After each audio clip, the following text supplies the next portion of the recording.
주십니다.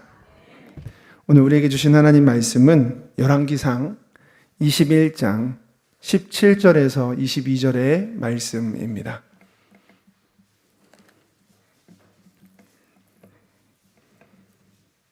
구약성경 554페이지를 찾으시기 바랍니다. 열왕기상 21장 17절에서 22절까지의 말씀을 저와 성도님들께서 한 목소리로 합독하시겠습니다. 여호와의 말씀이 디셉 사람 엘리야에게 임하여 이르시되 너는 일어나 내려가서 사마리아에 있는 이스라엘의 아합 왕을 만나라.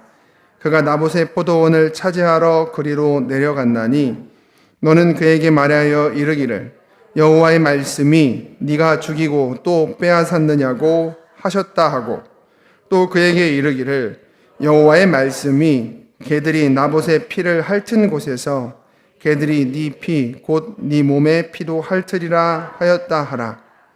아합이 엘리야에게 이르되 내 대적자여 네가 나를 찾았느냐? 대답하되 내가 찾았노라.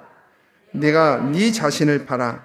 여호와 보시기에 악을 행하였으므로 여호와의 말씀이 내가 재앙을 네게 내려 너를 쓸어버리되 네게 속한 남자는 이스라엘 가운데의 매인자나 노인자를 다 멸할 것이요 또 네 집이 느밧의 아들 여로보암의 집처럼 되게 하고 아히야의 아들 바하사의 집처럼 되게 하리니 이는 네가 나를 노하게 하고 이스라엘이 범죄하게 한 까닭이니라 하셨고.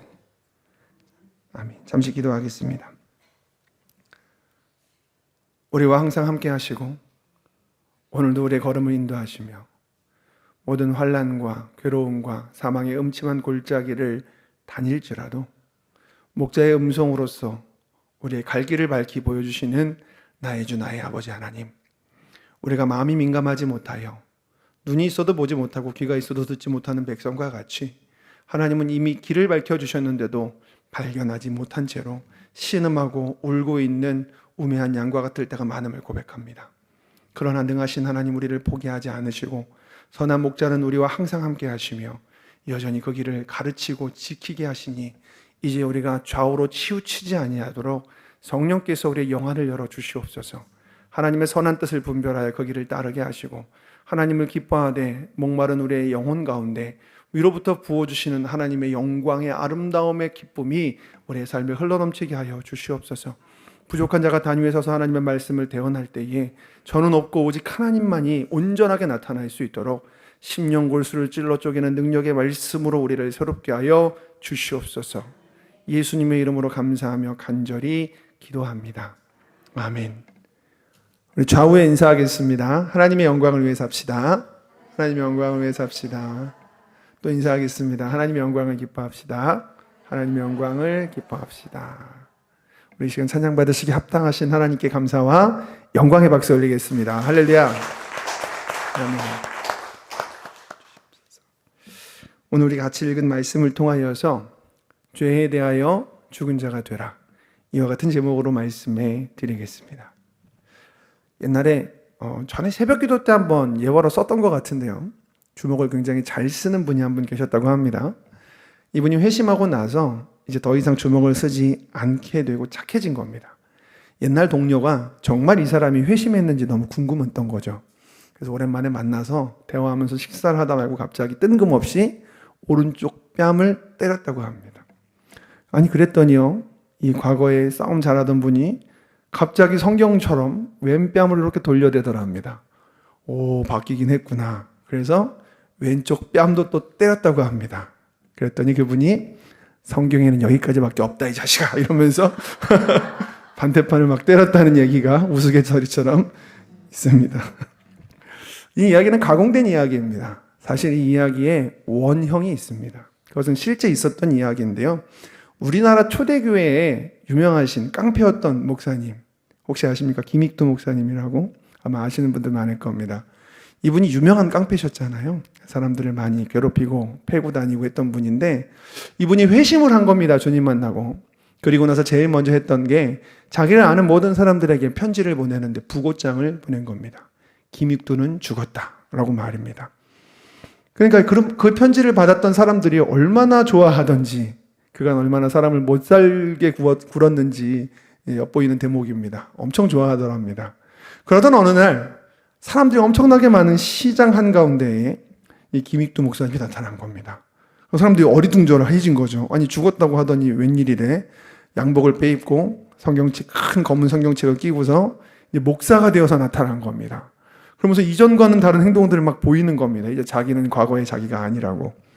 이 사람들이 못 믿겠는 거죠. 그래서 한 명이 정말 바뀌었나 너무 궁금해가지고 지나가는 김익두 목사님한테 물통에 있는 물을 죄다 쏟아버렸답니다. 그랬더니 김익두 목사님이 화도 내지 않고 몸에 있는 물을 이렇게 털면서 그 사람을 딱 쳐다보면서 이렇게 얘기했다고 합니다. 너는 옛날에 김익두가 죽었다는 사실을 기뻐해라. 만약에 살아있었으면 너 오늘 요절났다. 라고 말하고 다시 갈 길을 갔다고 하는 유명한 일화입니다. 근데 생각해보면 그것도 참 대단한 거죠. 과거에 자신이 평생 살아오던 삶의 패턴과 자기가 따르고 있던 중요하게 여기던 것들이 있었을 텐데 거기에 대해서 죽은 자가 된 거죠. 이제는 자기가 따르는 하나님 앞에 나아가 나는 죽었다라고 얘기했기 때문에 화는 날 수 있을지언정 과거와 같이 행동하지는 않았다라는 것을 보여준 귀중한 일화입니다. 사도 바울은 실제로 로마서 6장 11절에 다음과 같이 이야기하였습니다.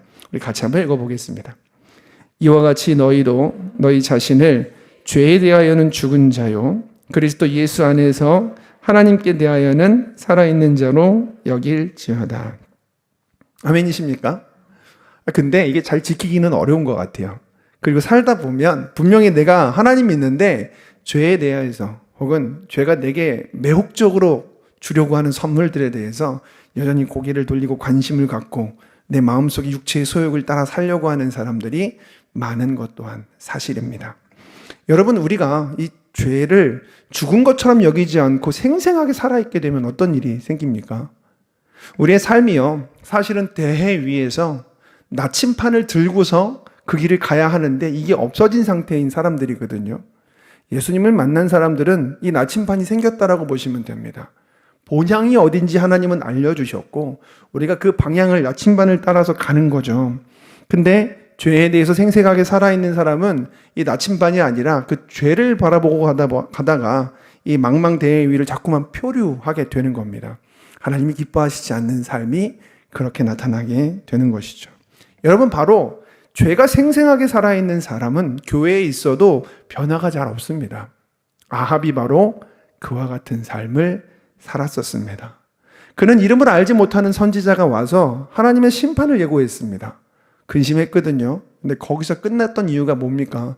근심했으면 회개하고 돌이켜야 되는데 거기서 그가 끝나고 다시 자기의 육체의 소욕을 위해서 금방 돌아갔던 이유는 여전히 그 안에 죄가 생생하게 살아있었기 때문입니다. 죄에 대해서 죽은 것이 아니라 그 죄를 위하여서 살아가고 있었기 때문에 그는 육체의 소욕을 따라서 자기가 갖고 싶은 것을 가지려 하다가 나봇을 결국 죽이고야 만 것이었습니다. 여러분, 그렇게 끝까지 하나님의 뜻을 따르지 않는 아합이 저지른 악한 행동에 대해서 드디어 하나님은 완전한 심판을 선고하십니다. 근데 이번에는 그 전에 바로 직전에 한 이름을 알 수 없는 선지자를 보내셨었잖아요. 오랜만에 등장하는 아주 반가운 이름 엘리야를 부르셔서 그에게 아합의 심판을 선고하게 하십니다. 열왕기상 21장 17, 18절 말씀 같이 읽어보겠습니다. 여호와의 말씀이 디셉 사람 엘리야에게 임하여 이르시되 너는 일어나 내려가서 사마리아에 있는 이스라엘의 아합 왕을 만나라. 그가 나봇의 포도원을 차지하러 그리로 내려갔나니. 간만에 엘리야가 등장합니다. 그간 엘리야가 무엇을 했을지 전에 우리가 한번 금요기도의 시간에 이제 성경적인 추정을 해보았습니다. 아마도 그는 이스라엘 전역을 다니면서 북이스라엘의 회복을 위해서 애쓰고 있었을 겁니다. 곳곳에다 선지 학교를 세우고 후임들을 양성해서 다음 세대 사역을 시작했던 것이죠. 그리고 그와 함께 같이 다니고 있는 엘리사도 이런 엘리야를 통해서 많은 것을 배울 수가 있었을 것입니다. 그리고 그 열매로 얼마 시간이 지나지 않았는지, 얼마나 지났는지 모르겠지만 벌써 다른 선지자들이 사역을 시작하는 것을 우리는 보게 됩니다. 그동안 아무도 없었던 북이스라엘의 말입니다. 심지어 아합 왕에게 가서 전달해야 되는 중요한 임무까지도 엘리야가 아니라 다른 선지자가, 분명 젊은 사람일 겁니다, 하고 있었던 장면을 우리는 이미 살펴보았습니다. 그런데요, 하나님은 이번에 아합의 마지막 정말 최후의 심판에 대한 예고는 엘리야를 보내십니다. 사실 생각해보면 이제 후임들이 많이 일어났잖아요. 굳이 표현하자면 은퇴하신 거죠. 우리 엘리야 담임 목사님 은퇴하셨습니다. 연세도 많으시고 이제 평안히 이제 책 쓰시면서 하시면 될 것 같은데 갑자기 현재 곁에서 뛰라고 이제 하신 거예요. 그러니까 이게 쉬운 일이 아닌데 말입니다. 왜 하나님께서는 갑자기 엘리야를 다시 보내셨을까요? 그만큼 아합의 죄가 중했고 그 중한 죄에 대해서 매우 선명하고 분명하고 단호하게 죄를 지적하고 심판을 선고하는 위험한 일이었기 때문입니다. 여러분, 이 말을 좀 기억하셨으면 좋겠어요. 진짜 위험한 일이었기 때문에 엘리야를 보내신 겁니다. 여러분, 사실은요, 지금 많은 후대들이 이제 성장하고 있고 그들도 엘리야 못지않게 쓰임 받을 겁니다만은 사람은 성장하잖아요. 기다가 걷고 걷다가 뛰는 거지 갑자기 뛰지는 못합니다. 얼마 전에 보셔서 알겠지만 선지학교 내에서도 여전히 연약한 사람들은 하나님께서 나를 때리라고 하셨으니까 때려라라고 말해도 나는 너를 못 때리겠다라고 거부하는 사람들이 있었습니다. 다시 말해서 하나님의 말씀에 대해서 전적인 순종을 하면서 그곳이 내가 죽을 수도 있는 가시밭길이야, 험한 사망의 음침한 골짜기라 할지라도 제가 어디든지 가겠습니다라고 말하려면 많은 광야의 연단의 과정을 겪어야 하는데 지금 하나님께서 딱 준비시킨 가장 적절한 사람이 엘리야였다, 이렇게 생각하시면 될 것 같습니다. 우리 같이 봤지 않습니까? 엘리야라고 하는 사람, 디셉 사람, 이 엘리야가 얼마나 많은 시간 그 광야를 연단 가운데서 그가 성장해왔고 하나님이 그를 아름답게 만드셨는지 말입니다. 3년 반 동안 목마름을 같이 경험해야 됐던 그는 단지 하나님을 사랑해서 하나님의 뜻대로 왕에게 전달했을 뿐인데 나라의 역적이 돼가지고 지명수배가 돼서 나라 안에는 있지도 못하게 되었습니다. 바알을 섬기는 나라 시론 땅에 가서 숨어있는 도망자 신세였습니다. 기왕이면 넉넉하게 숨겨줬으면 주셨으면 좋았을 텐데 그가 어디에 숨어 있었죠? 과부의 집에 숨어 있었습니다. 과부가 돈이 많은 미망인이면 좋을 텐데 집에 아무것도 없었습니다. 하나님의 은혜로 가루에 기름, 이것만 계속 반복적으로 생겨난 거죠. 겨우겨우 연명하면서 살아갔던 거를 우리는 보았습니다. 그리고 그와 함께하는, 기도를 하면서 마음을 나누고 동역자의 마음의 지원을 받을 수 있으면 넉넉히 이길만 했을 텐데 그는 외로운 분투를, 영적 싸움을 홀로 싸워 나가야만 했습니다. 그래서 우리가 지금까지 봤던 많은 주제들 중에 하나가 그거 아니었습니까? 그래서 엘리야가 영적 침체 가운데에서 하나님 더 이상 못하겠다고, 이만 제 생명을 가져가 달라고 말하는 장면을 보지 않으셨습니까?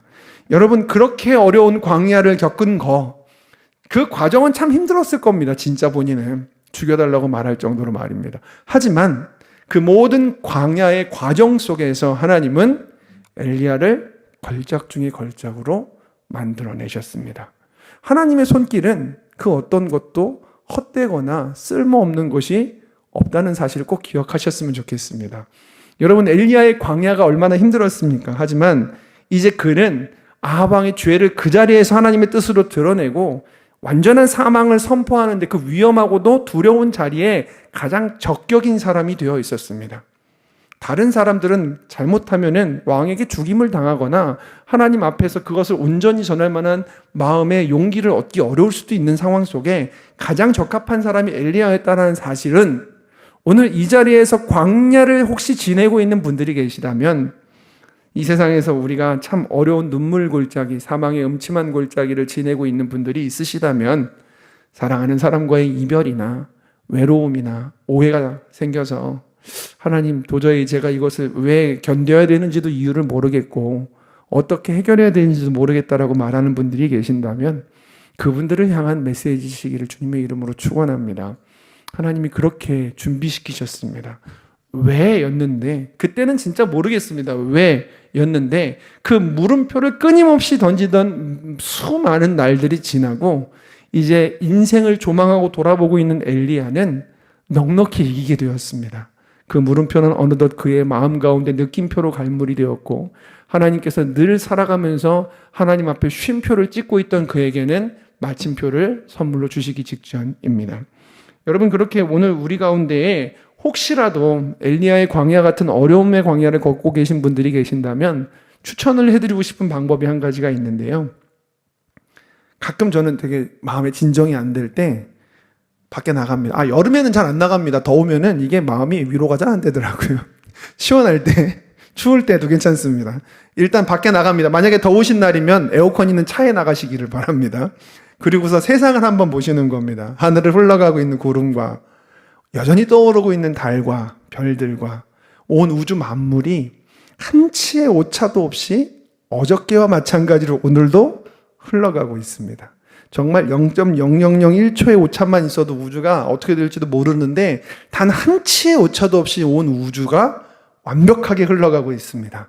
우리 하나님의 작품인 줄 믿으시기 바랍니다. 그분은 여전히 이 온 우주 만물을 움직이고 운행하고 계십니다. 그 손길이 바로 우리를 향한 하나님의 손길입니다. 이것을 노래한 사람이 다윗 아닙니까? 다윗이 시편 8편에서 여호와 우리 주여, 주의 이름이 온 땅에 어찌 그리 아름다운지요 라고 말하면서 우주 만물을 바라봅니다. 주의 손가락으로 만드신 주의 하늘과 주가 베풀어 드신 달과 별들을 내가 보니 사람이 무엇이간데 주께서 저를 생각하시며 인자가 무엇이간데 주께서 저를 권고하시나이까. 주의 손으로 만드신 것을 다스리게 하시고 만물을 그의 발 아래 두셨으니 곧 모든 소와 양과 들짐승이며 공중의 새와 바다의 물고기와 바닷길에 다니는 것이니이다. 여호와 우리 주여, 주의 이름이 온 땅에 어찌 그리 아름다운지요. 오늘 이 참 시간이 많이 지나고 이제 엘리야가 거의 이야기가 끝날 때쯤 됐는데 여전히 사용되고 있는 엘리야를 보시면서 여러분 인생의 황혼을 맞이하고 계시는 분들이 있으시다면 지나온 세월 경륜이 결코 만만하지 않을 겁니다. 그 하나님의 계획 가운데 다 있었던 아픔들일 겁니다. 하나님이 그것까지도 사용하시는 하나님이신 줄 믿으시고 한치의 오차도 없으신 하나님께서 우리 성도님 통해서 하실 기적을 기대하시기를 주님의 이름으로 축원합니다. 자, 열왕기상 21장 20절 말씀 같이 읽어보겠습니다. 아합이 엘리야에게 이르되 내 대적자여 네가 나를 찾았느냐 대답하되 내가 찾았노라 네가 네 자신을 팔아 여호와 보시기에 악을 행하였으므로. 하나님의 명령이 떨어지니까요 엘리야가 단숨에 아합에게 나갑니다. 오랜만에 두 사람이 만난 거거든요. 참 애증의 관계가 아닐까 싶기도 합니다. 근데 이 두 사람의 만남이 벌써 세 번째입니다. 처음 만난 때라 생각해보면 이게 거의 뭐 수미상관의 구조 같아요. 그리고 비슷비슷합니다. 우리 하나만 기억해서 읽어보겠습니다. 열왕기상 18장 17절에서의 만남입니다. 엘리야를 볼 때 아합이 그에게 이르되 이스라엘을 괴롭게 하는 자여 너냐. 요때는 아합이요 아직은 힘도 좀 남아있고 하나님 앞에서 막 자존심도 세울 때입니다. 비슷한 플롯으로 두 사람이 오랜만에 만났는데 입장이 사뭇 달라져 있습니다. 늘 혼자였고 외로운 싸움을 싸웠고 하나님 앞에서 용기를 내야만 했던 엘리야는 지금 나만 홀로 남았나이다 하던 그때와는 달라졌습니다. 이제 그의 곁에는 마치 수종처럼 항상 함께 다니는 든든한 믿음의 동역자이자 후임자인 엘리사가 있습니다. 또한 그 당시 아무도 예배하지 않던 어두컴컴했던 북이스라엘이었는데 이제는 이곳저곳에 선지학교가 세워지고 이제 선지자를 자처하고 훈련받는 후배들이 양성되고 있습니다. 이제 그들을 통해서 하나님이 일하실 것을 알고 있는 엘리야는 너무나도 당당하고 담대하게 그리고 지나온 세월에 그 많은 연단이 있지 않았겠습니까? 그래서 왕 앞에 서게 됩니다. 하지만 그동안 위세가 당당했었던 아합 왕은 어떻습니까? 머리를 굴려가며 북쪽의 시돈의 공주와 결혼해서 혼인동맹을 통해 강력한 국력과 많은 부요함을 얻었었습니다. 이스라엘 역사상 가장 부요했던 북이스라엘의 두 시기 중에 한 시기로 꼽히는 시기의 왕 아합이었습니다. 하지만 그는 여전히 죄의 영향에서 벗어나지 못한 채로 살아갑니다. 여러분, 아합이 가지고 있는 가장 큰 고민이 그거 같아요. 하나님이 계신다는 걸 알아요. 기적은 계속 경험하거든요. 근데 기적을 경험한다고 믿음이 성장합니까? 한번 주변을 보십시오. 기적을 경험해서 믿음이 성장하는 게 아닙니다. 기적을 경험한 다음에 결단을 하고서 하나님께 나아갈 때 비로소 성장하지 않습니까? 아합이 그걸 못했습니다. 항상 여전히 죄에 대해서 죽지 못한 상태였기 때문에 하나님 앞에서 두려움이 공존하고 있는 겁니다. 내 죄에 대한 즐거움과 이거 한 번은 그래도 눈 감아주시지 않을까라고 하는 어떤 두려움이 공존하고 있는 아합 앞에 엘리야가 딱 하고 나타나니까 어떤 마음이었겠습니까? 자, 이렇게 얘기합니다. 내 대적자여, 내가 나를 찾았느냐? 벌써 여기서 두려움이 느껴지지 않으십니까? 이스라엘을 괴롭게 하는 자 너냐? 이랬던 사람이 내 대적자여, 네가 나를 찾았느냐? 굉장히 불안해하는 모습이 벌써 보입니다. 그랬더니 엘리야가 대답을 합니다. 맞다, 내가 너를 찾았노라. 네가 네 자신을 죄에 팔아서 또 여호와께서 기뻐하시지 않는 일을 하니까 하나님이 나를 너에게 보내셨다. 얼마나 두렵겠습니까? 여러분, 그럼에도 불구하고 아합은 변하지 않습니다. 왜요? 그는 죄에서 죽지 않았기 때문입니다.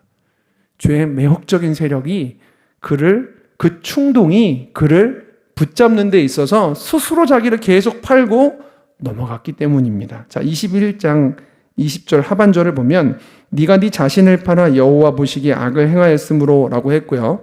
또 21장 25절은 같이 한번 읽어보겠습니다. 예로부터 아합과 같이 그 자신을 팔아 여호와 앞에서 악을 행한 자가 없음은 그를 그의 아내 이세벨이 충동하였습니다. 반복해서 말하는 게요, 자신을 팔았다고 이야기합니다. 그러니까 판 거예요. 자기가 팔린 겁니다. 무슨 말이냐면 죄가 좋은 겁니다. 죄가 너무 매혹적이고 죄가 참 탐스럽고 충동을 하면은 넘어가 주는 겁니다. 분명히 이게 틀렸다는 건 알아요. 하나님이 계신다는 것도 알고 그분이 만유의 주제임도 알고 하늘에서 비를 내리시고 불을 내리시고 기적을 일으키시는 분이라는 걸 아는데도 자꾸만 죄에다가 파는 이유는 죄가 좋은 겁니다. 죄에 대하여 죽은 자가 돼야 되는데 죽지 못하는 겁니다. 사실 성경이 말하고 있는 바 성경의 법에 의하면 성령이 우리 안에 내주하시면서 우리는 법적으로는 죄에 대해서 이미 죽었습니다. 하지만 여러분, 이 세상을 살아갈 때 사단은 계속해서 우리에게 죄의 매혹적인 능력들을 혹은 우리의 마음을 자꾸 충동하는 일들을 계속 갖다가 줍니다. 그때는 우리는 법적으로는 죄에 대하여 죽은 자일지 몰라도 죄에 대해서 죽었다고 여겨야 하는 겁니다. 스스로. 팔지 말고 나는 죄에 대해서 죽었다고 여겨야지만 안 그러면 우리는 또다시 넘어가는 실수를 벌이게 됩니다. 여러분, 죄가 얼마나 매혹적인지 기억하십니까? 다윗이요. 그 하나님 앞에서 하나님밖에 모르는 하나님 바라기 다윗도 어느 순간에 죄의 충동과 그 매혹적인 능력에 넘어가서 그토록 큰 죄를 지어 바세바를 취하고 그의 남편 우리아를 죽이지 않습니까? 여러분, 마찬가지입니다. 오늘 이 시간 우리에게 계속해서 죄를 속삭이는 사단의 그 계획에는요, 말 그대로 영적인 전쟁입니다. 여러분, 우리가 영적 전투에서 자기의 몸은 자기가 사력 있게 지키셔야 됩니다. 진짜 전쟁이잖아요. 그죠? 우리의 싸움은 혈과 육의 싸움이 끝이 아니잖아요. 악한 영들과 죄의 세력과의 싸움입니다. 계속해서 그들이 던지는 무기가 뭔지를 잘 알고 피해야 되는데 가만히 짐짓 거기에 서 있다가 맞으면서 넘어가 주는 겁니다. 좋으니까요. 죄에 대해서 죽은 자가 되려면 숨어야 되는데, 숨는다는 건 도망간다는 말이 아닙니다. 몸을 피해야 되는데 자꾸만 죄의 자리에 우리를 노출시키는 겁니다. 죄의 모습을 자꾸 취하게 되는 거죠. 여러분, 그렇게 해서 살아가는 사람이 아합이었기 때문에 하나님이 말씀하시는 대로 변하지가 않는 겁니다. 여러분, 그래서 C.S. 루이스가 스크루테이프의 편지에서 이런 식의 글을 쓴 적이 있습니다. 그 삼촌 마귀 스크루테이프가 조카 마귀 윈 우드에게 쓴 편지의 내용인데요.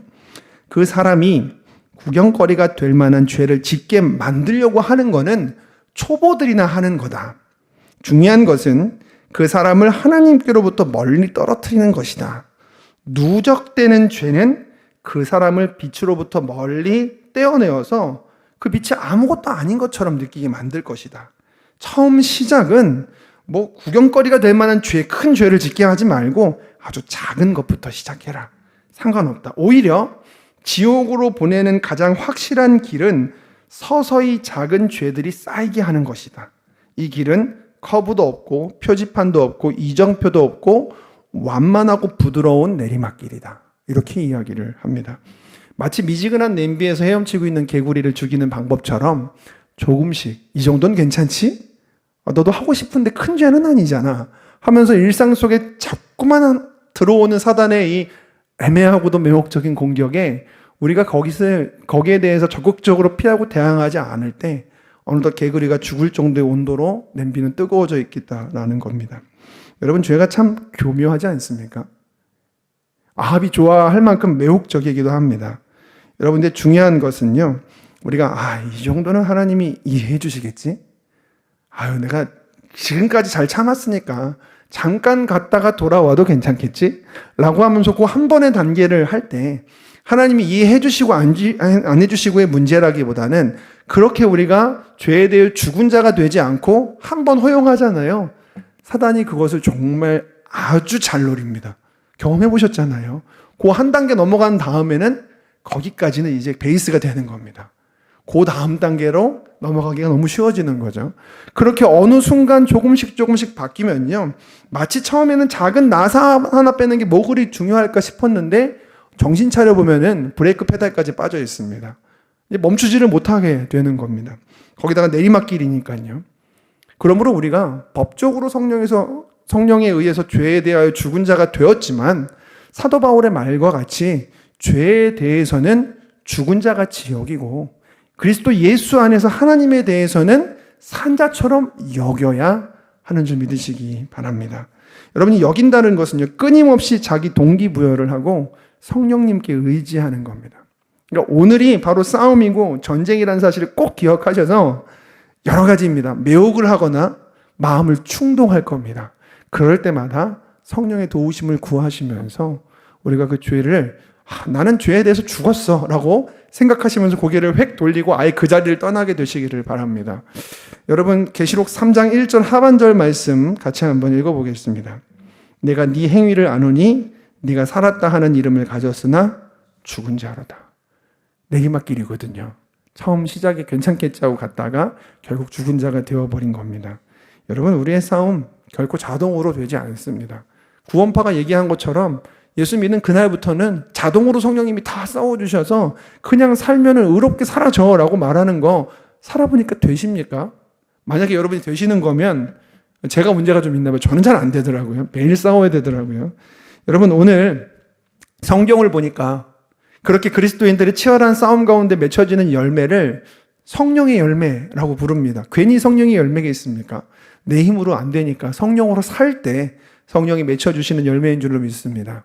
마지막 열매가 절제입니다. 우리가 매우 작은 영역에서부터 절제하는 훈련을 해야 할 것입니다. 술을 많이 먹고 담배를 많이 피던 사람들이 양이 점점 줄어들고 나중엔 한 잔 먹고 한 대 피고 나중에 그것도 안 하게 되는 그 과정을 겪어가면서 이제는 내가 죄에 대해서 죽었다라고 단번에 끊어도 좋지만 그거 못하는 사람들은 점점점 바뀌어가는 과정 속에 있었던 일들, 이게 우리나라가 평양 대부흥운동이 있고 나서 생겼던 전국적인 기적과 같은 이야기 아닙니까? 이제 그 기적들이 오늘날도 계속 일어날 수 있습니다. 우리가 죄에 대해서 죽은 자로 여길 때 말입니다. 자, 디모데전서 5장 6절 말씀 같이 읽어보겠습니다. 향락을 좋아하는 자는 살았으나 죽었느니라. 오늘 말씀을 맺겠습니다.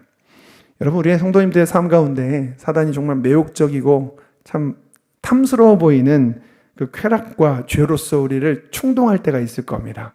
그러면 그때 마음속에 그날 이렇게 얘기하시기 바랍니다. 나는 죄에 대하여서는 죽었다 라고 말입니다. 이악 물고 말해야 됩니다. 나는 죄에 대해서는 죽었다. 눈 딱 감고 돌이키시기를 주님의 이름으로 축원합니다. 만약에 사람과 사건을 통해서 분노하게 한다면, 충동을 막 일으킨다면 그때는 이렇게 말하시기 바랍니다. 물론 저는 싸우진 않았지만 너는 옛날 김종수가 죽었다는 것을 기뻐해라. 만약에 살아있었으면 넌 요절났을 것이다. 누가 막 나를 건드리면 아님에도 불구하고 너 옛날에 내가 죽었음을 기뻐해라. 너 아니었으면 죽었어 너. 이렇게 겉으로 얘기하지 마시고요. 겉으로 얘기하면 싸우자는 거니까 속으로 얘기하시고 죄에 대해서 죽은 자로 여기는 저와 성도님들이 되시기를 주님의 이름으로 축원합니다. 기도하겠습니다. 거룩하신 아버지 하나님, 하나님께서 끝까지 기회를 주심에도 자기가 사랑하는 죄에 대해서 죽지 못했던 아합이 결국에 심판의 선고를 받았던 것을 봅니다. 아버지 하나님, 그렇게 내가 네 행위를 아노니 네가 살았다 하는 이름을 가졌으나 죽은 자로다라고 우리에게 선고를 당하지 않도록 하나님, 우리의 모든 삶이 그리스도 예수 안에서 죄에 대해서는 죽은 자로 여기고 하나님의 영광에 대해서 산 자로 여겨서 하나님 부어주시는 기쁨을 향해서 오늘도 함께 그 걸음을 기쁘게 걷는 모든 주의 자녀들이 되게 하여 주시옵소서. 예수님의 이름으로 감사하며 간절히 기도합니다. 아멘. 이 시간 들으신 말씀 생각하시고 또 우리 성도님들 삶에 가지고 계신 기도 제목들 가지시며 광야 가운데서 우리를 아름답게 만들어 가신 하나님께서 우리 광야를 건너가게 하시고 피할 길과 전능하신 자의 그늘과 마실 물과 넉넉한 양식으로 또한 하나님의 위대한 기적으로 오늘 함께 해 주실 것입니다. 그분 앞에 다 함께 주여 한번 크게 외친 후에 소리내서 기도하겠습니다.